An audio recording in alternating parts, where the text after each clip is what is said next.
I read King John, and when I was reading King John, I did some research because I like to research the plays I'm reading, and it is viewed as one of Shakespeare's weakest plays, which I did not agree with at all. So I wanted to make the case for King John in this video.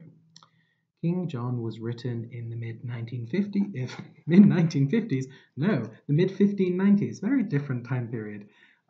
But it wasn't published until the first folio in 1623. The full title is The Life and Death of King John. It's one of the historical plays that Shakespeare wrote. And as I said, it's not very popular now, although apparently it was very popular during the Victorian period and during the 18th century. Who knows why? The plot of this play is that Richard I, Richard Lionheart, is dead, and there is a dispute as to who is the rightful King of England, Richard's brother John, or Richard's son, the Arthur, who is the nephew of the King of France. The King of France says that it's Arthur, John says that it's him, and they are going to go to war, but then they do go to war for a small bit, and then they decide not to go to war because there is a marriage between Blanche, who is John's niece, and Louis, who is the King of France's something nephew, I want to say. He's either the nephew or the son. King of France has a lot of nephews. There's Arthur and there's Louis, and they're different people. And they're both, well, yeah. And so it just concerns King John during this time, trying to rally his forces. He sends someone to go and get money from the monastery so that he can go to war, and then they don't need to go to war anymore.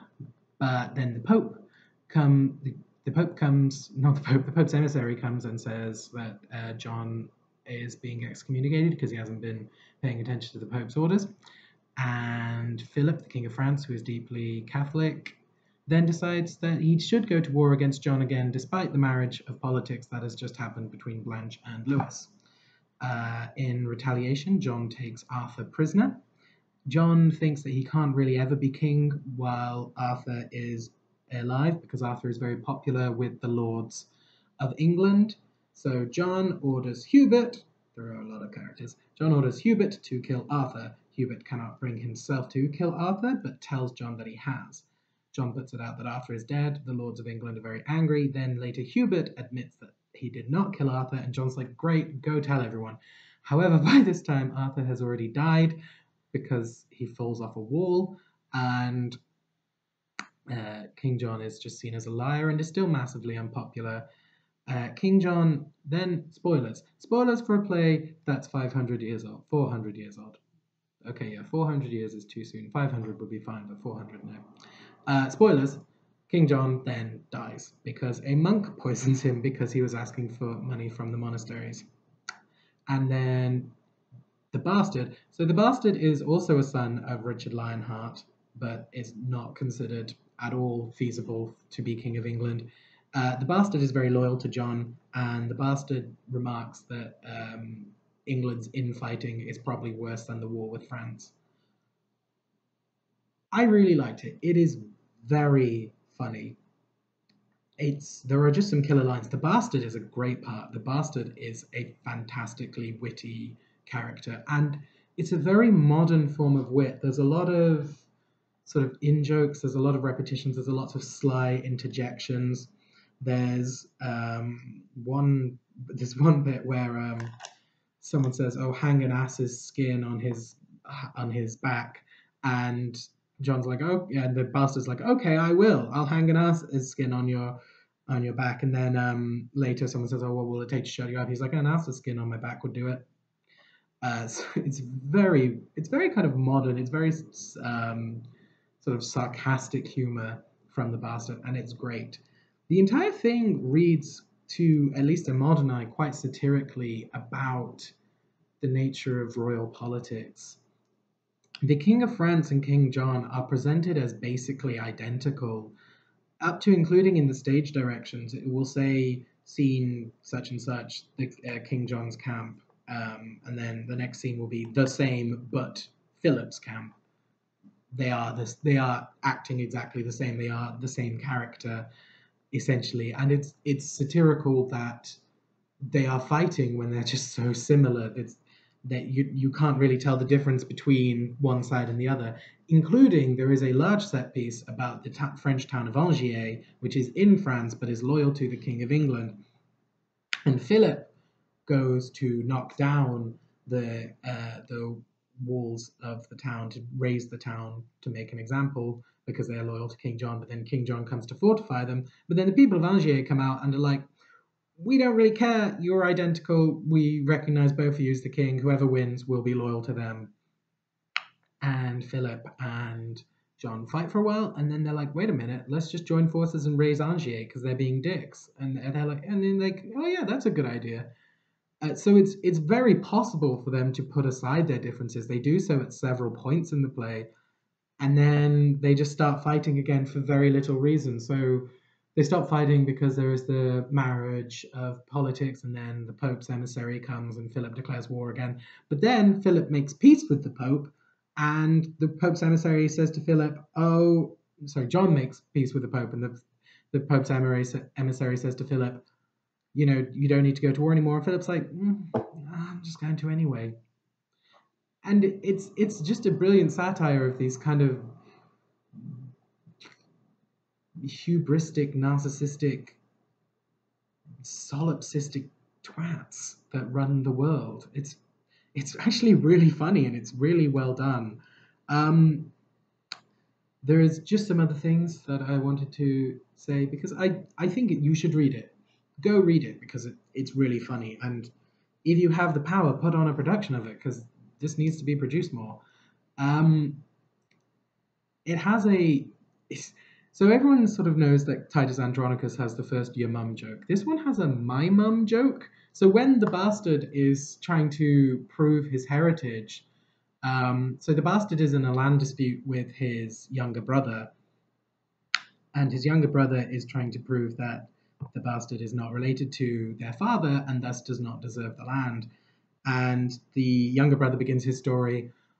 Many times when he was alive, Richard did employ my father, and then the bastard interrupts, no, you need to prove that he did employ my mother.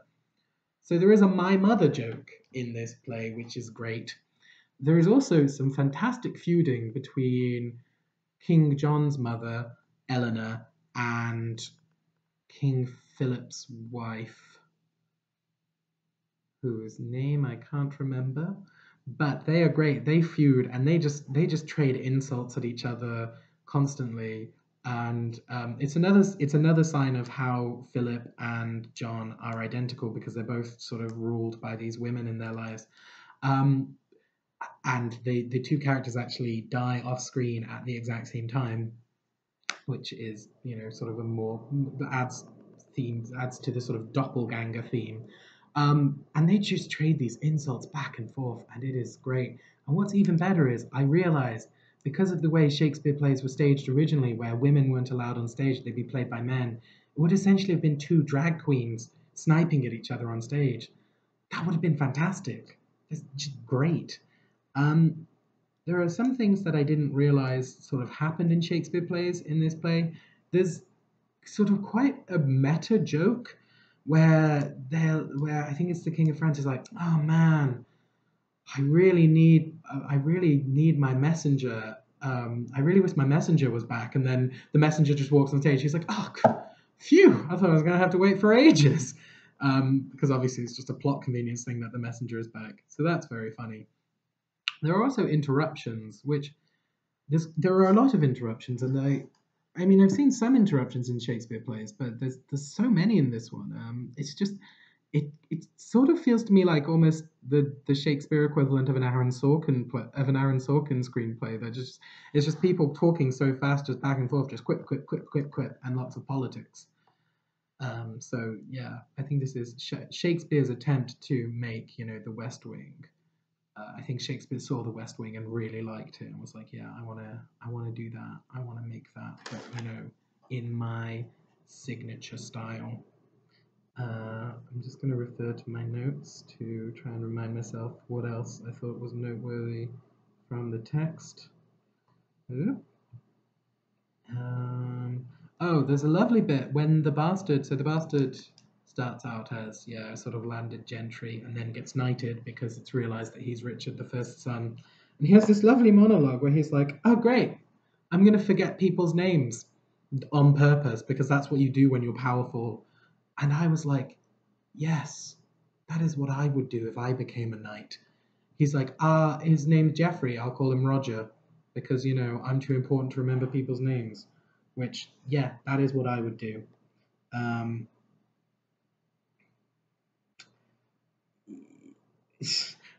Blanche, when she's marrying Lewis, Lewis is shown to be utterly smitten with Blanche. He's like, she's the most gorgeous thing that I've ever seen. And Blanche is just repulsed by Lewis. She's like, oh, he's so gross. I guess I'll marry him. Ugh. And yet again, I think Blanche would just be a fantastic side character to play because she's actually very funny and she completely just runs circles around Lewis, who's just a drip. I mean, she is dutiful to her uncle's commands, so she's not like fiercely independent, but she definitely gets in some very good insults for in the very short screen time that she has. Um, there's one scene which is incredibly short, which is like it's only 3 lines, um, which I didn't. Yet again, I just didn't know Shakespeare did that. I associate Shakespeare with scenes of great length, people talking on end. But no, he had a scene where they're just like boom, boom, boom, done. Literally three lines.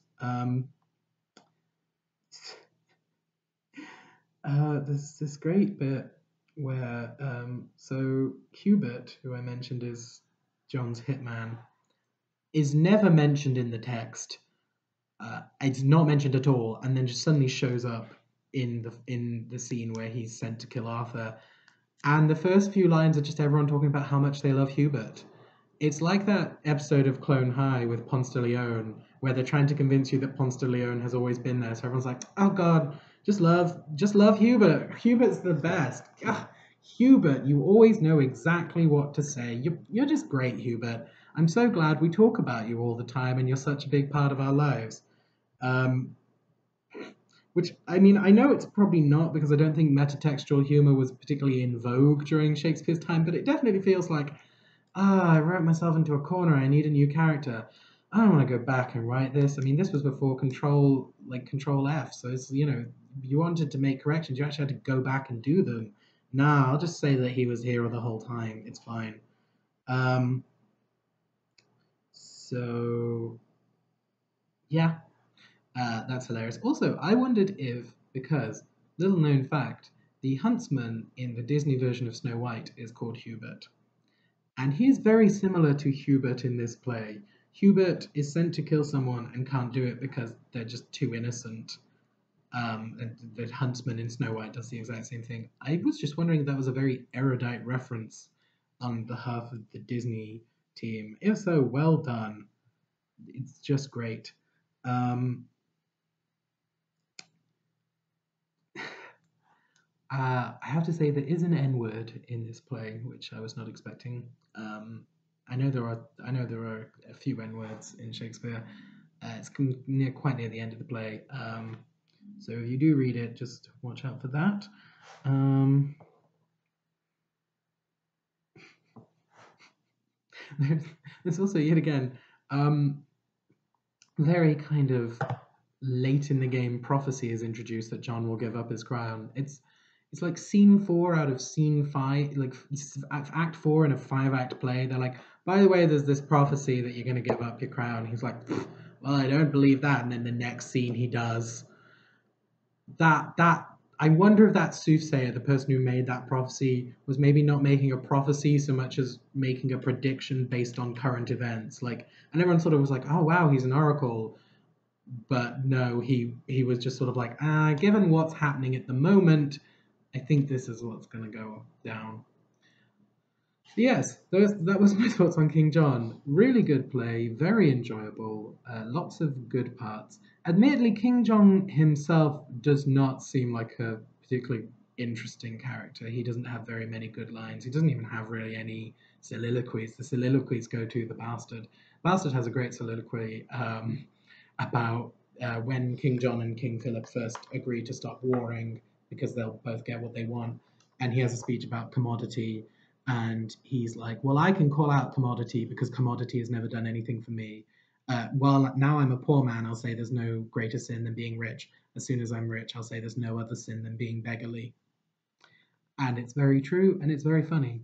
And so I highly recommend King John. It doesn't always feel exactly like a Shakespeare play. As I said, there's a lot of humor that it's not the kind of humor you associate with Shakespeare, but well worth a read, I would say. See you later.